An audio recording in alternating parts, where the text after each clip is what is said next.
설교란 인격을 통해 전달되는 진리다. 그 진리만 드러나기를 바랍니다. 어느덧 시작된 2024년입니다. 새로운 해가 떠올랐습니다. 하늘을 향해 비상하는 독수리처럼 올 한 해 여러분의 삶 속에서도 비상하는 한 해가 되기를 축원합니다. 오늘 주님께서 우리에게 주시는 첫 수요 예배의 말씀은 창세기 12장입니다. 이 말씀의 제목을 믿음의 선택으로 잡아봤습니다. 오늘 말씀을 묵상하며 떠오른 시 구절이 하나 있습니다. 시인 정현종의 방문객이라는 시입니다. 그 시의 일부입니다. 사람이 온다는 건 어마어마한 일이다. 한 사람의 인생이 오기 때문이다. 시인은 말합니다. 그의 과거와 현재, 그리고 그의 미래가 오고 있다는 것입니다. 지금 여러분 곁에 머무는 사람들이 바로 그들입니다. 참으로 놀랍고 경이롭지 않을 수가 없습니다. 만약 우리가 이 시인의 마음을 갖는다면, 그리고 서로를 바라본다면, 우리는 서로를 경이로운 눈길로 바라보게 될 것입니다. 저는 이렇게 고백합니다. 아니, 고백하고 싶습니다. 당신의 과거와 현재보다 당신의 미래가 더 아름다울 것입니다. 그때 더욱 풍성한 그리스도의 향기가 드러나게 될 것입니다. 오늘 하나님께서는 한 사람을 부르셨습니다. 그의 이름은 아브람, 존귀한 아버지라는 뜻입니다. 아브라함아. 그가 이 음성을 들었을 때 그는 메소포타미아 지역에 거주하고 있었습니다. 두 강 사이에 위치한 화려한 문명의 도시입니다. 그러나 하나님께서 그를 부르신 목적은 이것입니다. 떠나 가라는 것입니다. 너의 고향과 친척과 아버지의 집을 떠나는 것입니다. 이것이 믿음을 향하는 첫 관문입니다. 믿음의 선택이 요청되고 있는 것입니다. 하나님은 아브라함을 부르시며 믿음의 역사를 시작하고자 하셨습니다.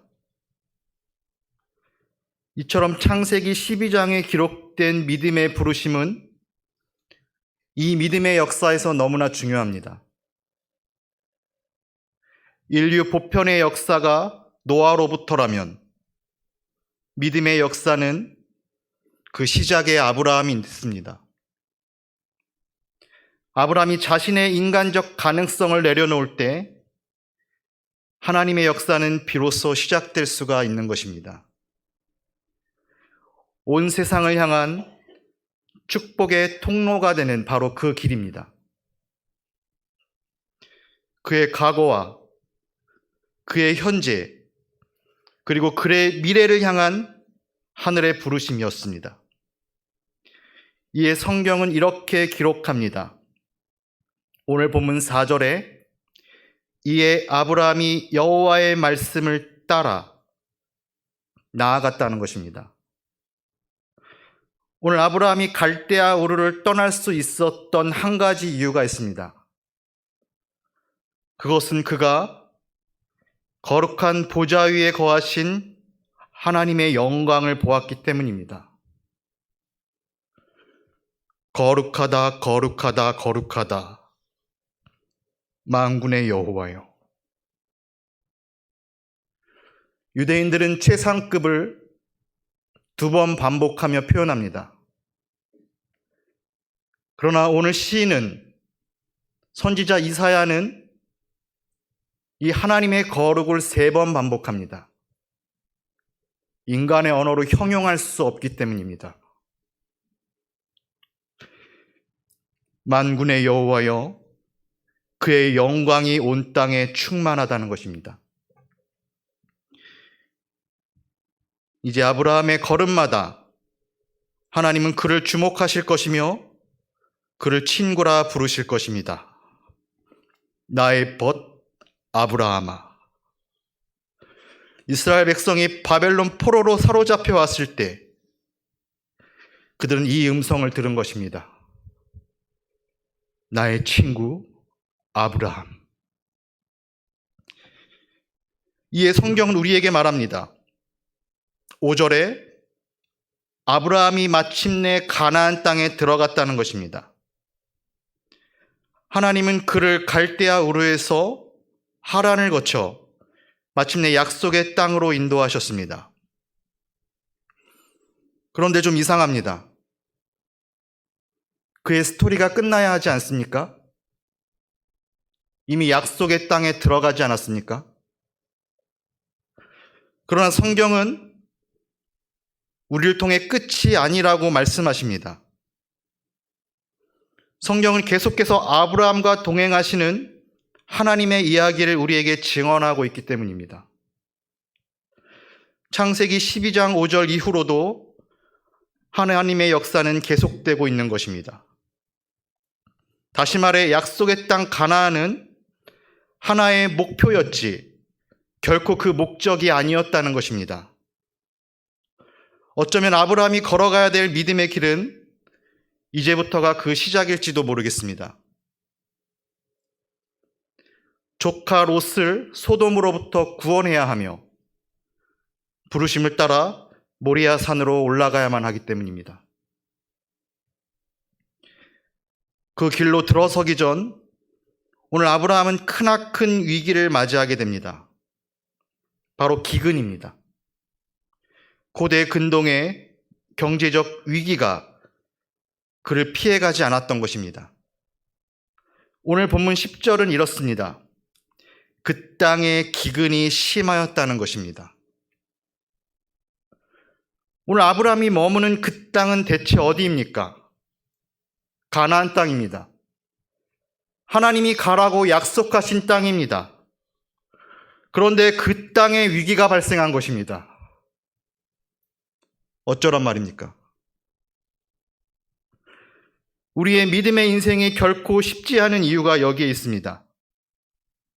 약속의 땅에서도 위기가 찾아온다는 것입니다. 어쩌면 이 어려움은 아브라함이 태어나 처음 겪는 위기일 수도 있습니다. 그가 메소포타미아에 거할 때에 알지 못했던 위기라는 것입니다.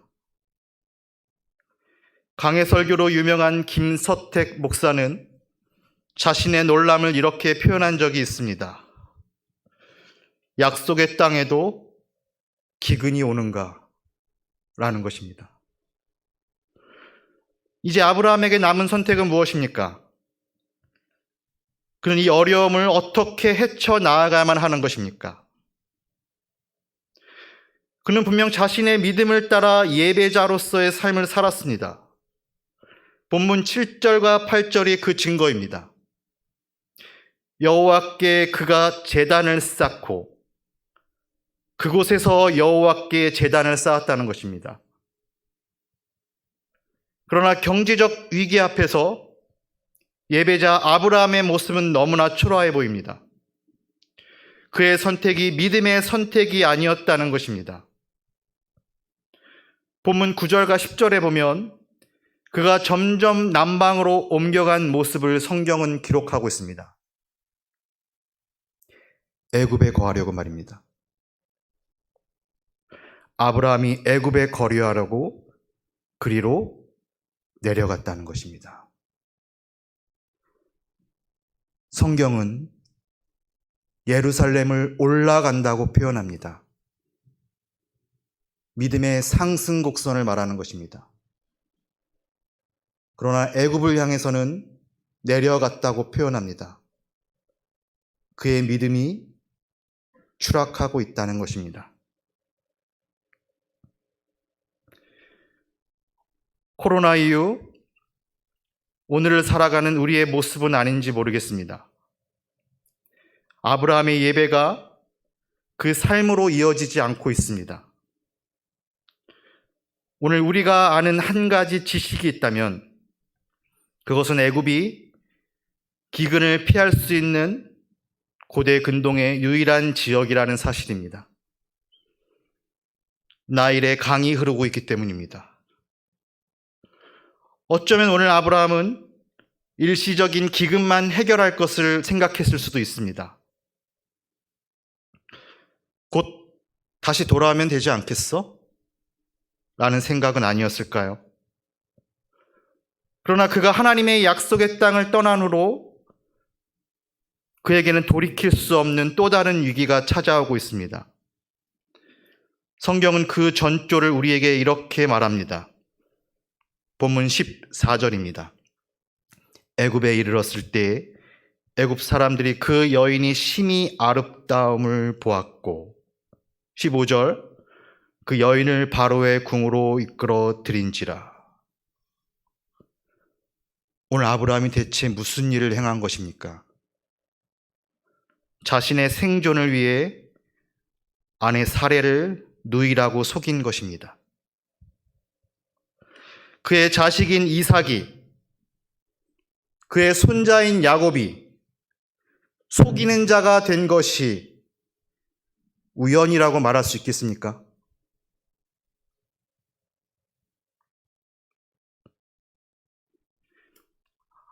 오늘 아브라함이 내린 선택의 결과는 하나님의 구원 역사의 장애가 될 수도 있었습니다.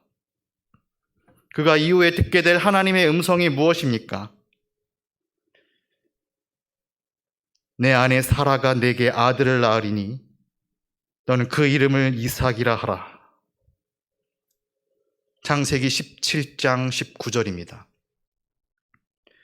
오늘 아브라함이 내린 선택의 결과는 축복의 통로에 역행하는 길이었습니다. 하나님이 그를 부르시며 하신 말씀, 땅의 모든 족속이 너로 말미암아 복을 얻을 것이라. 그러나 오늘 그가 내린 인간적 실수가 하나님의 실패로 연결되지는 않았습니다. 왜냐하면 하나님은 언제나 자신의 약속에 신실하신 분이기 때문입니다. 이제 하나님은 자신의 일을 바로잡으실 것입니다.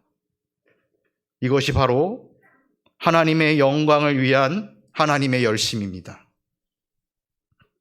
창세기 12장 17절 여호와께서 바로와 그 집에 큰 재앙을 내리신지라.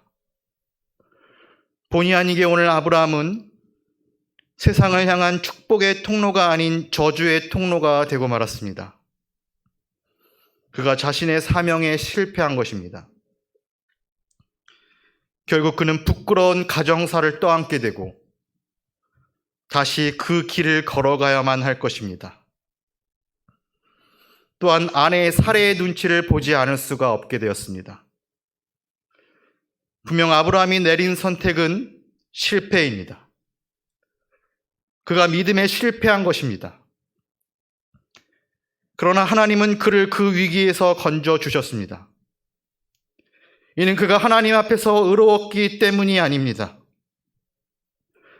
하나님께서 아브라함을 건져주신 것, 그것은 오직 하나님 자신의 영광 때문이었습니다.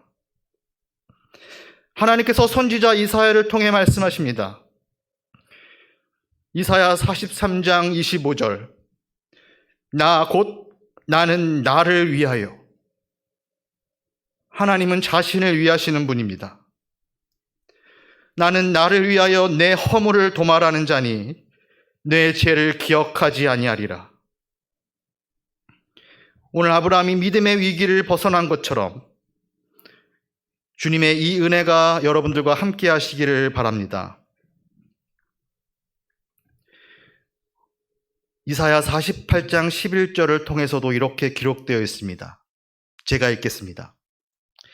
나는 나를 위하여 일을 이룰 것이라. 어찌 내 이름을 욕되게 하리요. 이스라엘 백성들이 바벨론에 끌려갔을 때 고대의 모든 민족은 이스라엘의 하나님을 조롱했습니다. 고대의 신들의 전쟁이 그 우상들의 무릎을 꿇었다는 것입니다. 오늘 우리는 히브리서 기자를 통해 이에 대한 신학적 해설을 듣습니다. 히브리서 11장 8절에 아브라함은 부르심을 받았을 때에 순종하여 나아갔다는 것입니다. 이 순종은 이렇게 표현됩니다. 갈 바를 알지 못하고 순종했다는 것입니다. 그러나 그의 선택은 온전한 순종의 모습이 아니었습니다. 조카 롯이 그와 함께하기 때문입니다. 내 친척과 아버지의 집을 떠나 라는 말씀이었습니다. 이 또한 아브라함의 믿음의 길에서 어려움을 안겨다 줄 것입니다. 롯의 잘못된 선택은 아브라함에게 큰 위기를 초래하기 때문입니다. 창세기 13장 12절에 보면 아브라함은 가나안 땅에 거주했습니다. 그러나 롯은 그렇지 못했습니다. 롯은 그 지역의 도시들에 머무르다 결국 소돔에까지 이르게 되기 때문입니다. 롯이 보기에 소돔은 온 땅에 물이 넉넉한 지역이었으며 여호와의 동산 같아 보였기 때문입니다. 너무나 아름다운 땅입니다. 그러나 문제는 그 땅의 사람들이 여호와 앞에 악하며 죄인이었다는 사실입니다. 분명 롯은 아직 하나님을 경외하는 자에게 속한 것 같지는 않습니다. 여호와의 말씀을 따른 것은 아브라함이었지 롯이 아니었기 때문입니다. 시편 25편에서 다윗은 이렇게 고백한 적이 있습니다. 여호와의 친밀하심이 그를 경외하는 자에게 있으며 그의 언약을 보이시리로다. 오늘 하나님은 아브라함을 믿음의 길로 부르셨습니다. 아브라함이 되라는 것입니다. 이제 하나님은 그를 믿음의 조상으로 인도해 가실 것입니다. 이 과정에서 그가 조카 롯을 구원해야 하며 어린 이삭을 데리고 모리아 땅으로 가야만 할 것입니다. 구약에서 사랑이 처음으로 표현된 것이 바로 창세기 22장입니다. 내 아들, 내 사랑하는 독자 이삭을 데리고 가라. 이삭은 하나님께서 아브라함에게 주신 사랑의 선물입니다. 그러나 하나님은 모리아 산 위에서 아브라함에게 그 사랑을 요구하신 것입니다.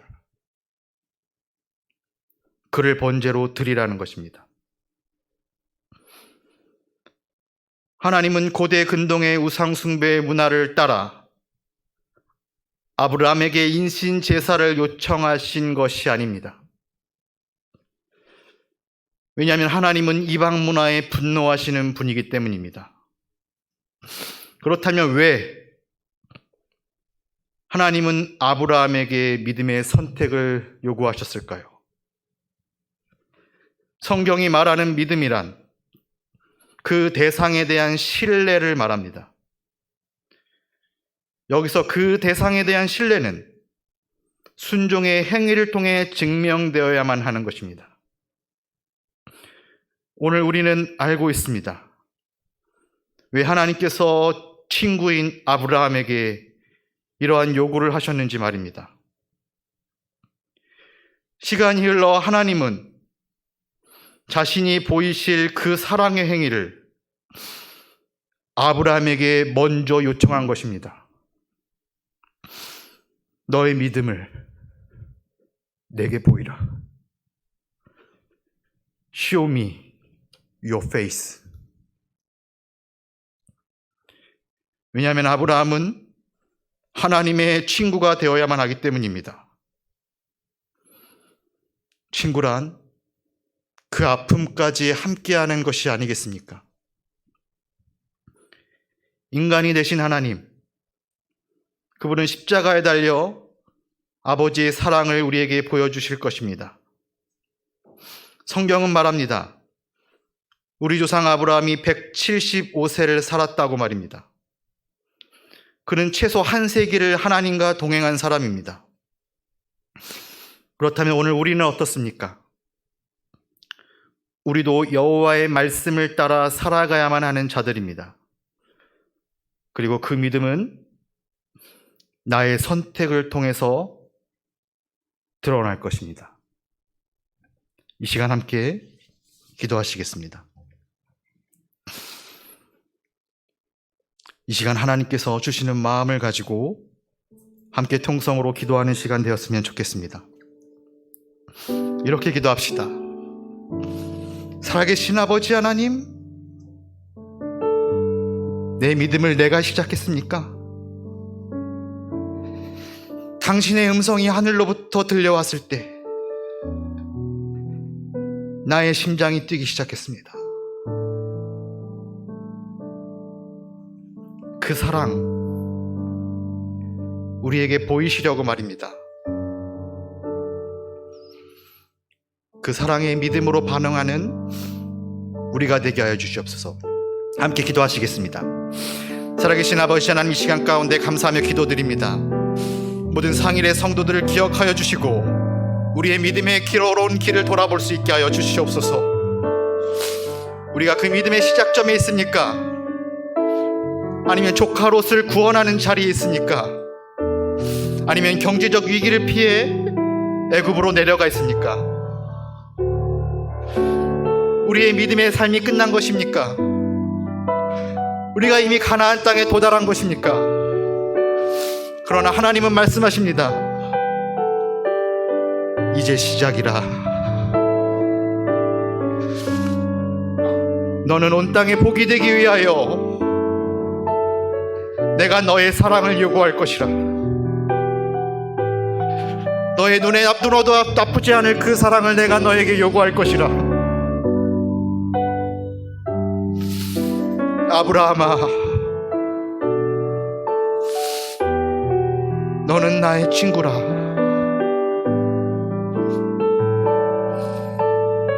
내 마음을 이해하겠니?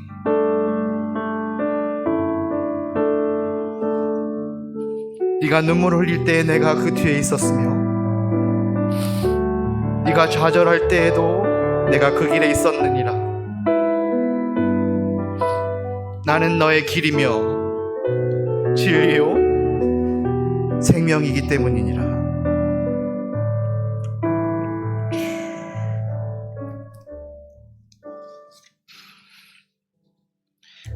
살아계신 하나님, 지난 70년의 시간을 함께해 주심을 감사드립니다.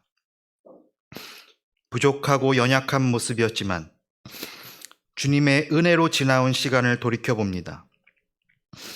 주께서 허락해 주신 한 해를 시작하는 시점에 있습니다. 우리가 나아갈 길을 인도해 주시고 풍성한 은혜의 한 해가 될 수 있도록 모든 교역자와 중직자들, 곳곳에서 섬기는 모든 주님의 지체들과 함께하여 주시옵소서. 예수 그리스도의 이름으로 기도드립니다.